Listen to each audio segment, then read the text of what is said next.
Back here on Good Better Broker from UWM Live, and we are pleased to be joined by Justin Brown. He is with Nuhome Financial out of Glendora, California. What's Justin. going on? Hey, thanks for having me. Hey, man, great to see you. Always a pleasure. You are a former retail guy, and you also used to work on the broker channel. Yes. Your career has come full circle.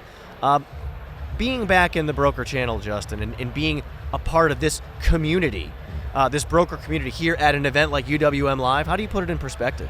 Oh man, it's changed a lot, and it has truly become a community, which is pretty cool. Because I remember I've been doing this a long time, like 20-something years, and 2010, 11, 12, when I was brokering, I kind of felt like way more like I was on an island at that point. Like it really wasn't a community of brokers. There was nothing like this going on. So now, all these years later, to see stuff like this and to feel like it's a growing community, it's pretty awesome. I remember when we talked to you about your success story, retail to wholesale success story, you talked about the community that exists and all the support that's out there.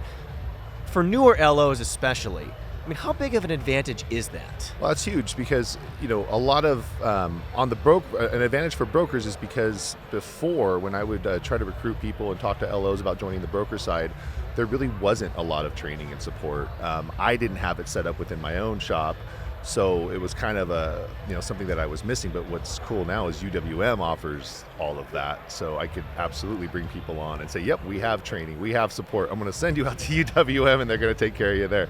So it's pretty cool. As far as your business goes, you're a big social media guy, but this did not happen overnight. And actually, it's funny that we're talking about this while you're here at UWM Live, because one of today's speakers, Brian Decker, is actually your inspiration, I guess you could say, as far as social media goes. Yeah, he used to actually coach me. So he's in my market, and I saw before anybody started really growing on social media in our space, he always had really good branding and marketing stuff, and I would just see him a lot. So I just reached out to him. I was like, hey, you're one of the biggest producers in the country.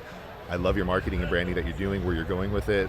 Would you coach me? And he told me a price. I'm like, let's do it. And so after coaching with him for like 4 or 5 months, it turned more into a collaborative thing, which was pretty cool. And then from there, my account started to grow tremendously.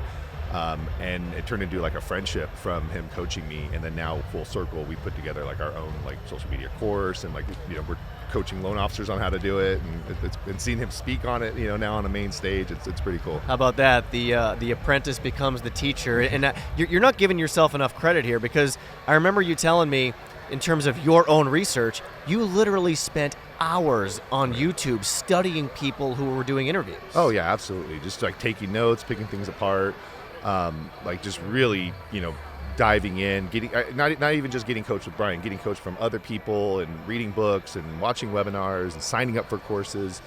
And the biggest thing though was I took action with all of that information, and I did it consistently, and that's the secret to anything, just taking action. To make an investment like that though, Justin, your business obviously had to be in the right place. 1000%. So that's one of the biggest things that's freed me up to do this and pursue this and continue going on this route, is I have a good team, and going from retail back to wholesale, that was one of my fears, is if I get pulled back into the weeds, I won't be able to pursue these other things to grow my business. And it's been 2 years now that I've been back, and I get to still focus on my business and not be in the business. Oh, it's pretty cool. It's awesome. And at last check, 110,000 plus followers on Instagram, and you're approaching 100K on TikTok. So you're going to get there pretty soon here.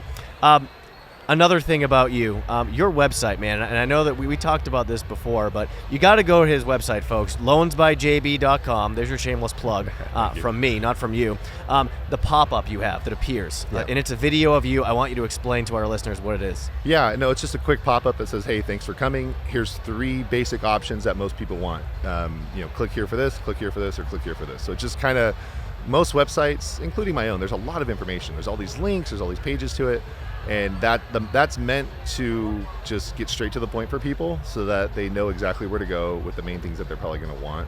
And I learned that from social media. It's like you got to give people information quickly, very quickly. Anyways, so yeah. One thing about your videos too, you're so conversational. Like if you go to his website or his socials, you're going to hear the same exact guy who's talking right now. And you said, when you were trying to figure out this social media video thing, for you, one thing that really helped was find your target audience and then simply picture yourself talking to them. Yeah, 1,000%. Because the whole thing with social media, and you have to look at yourself, like what are your social media habits when you're scrolling? Like what makes you actually stop, right? So it's something that has to grab your attention, and something that you have to feel like that person's talking to you. So for people to take that away from what your message you're trying to deliver, you have to really understand who you're talking to. So yeah, just knowing your target audience, knowing their pain points, knowing their goals, really diving in on that to then start figuring out what content you're going to put out, it helps it a lot more. What about the product options, that you have now being back in the broker channel, especially, in a market that is more challenging, to be able to offer more than you were able to in retail? Yeah, it's nice because if I need a product, I could find it. Where it was retail, I had to go to corporate. Do we offer this? Yeah, we have a 203K department. You have to refer that here, or you got to do this. Oh, reverse mortgages. Yeah, you have to refer it to this person. Or no, we don't do it. Or yeah, sorry, we're looking into it. Well, what's cool now is I could look into it, figure out where to send it, and have that product ready to go pretty quickly. Yeah, it's really cool. Justin Brown from Nuhome Financial. Great to see you. Great to have you back where you belong in the broker channel. Continued success. I'm excited. Thank you so much.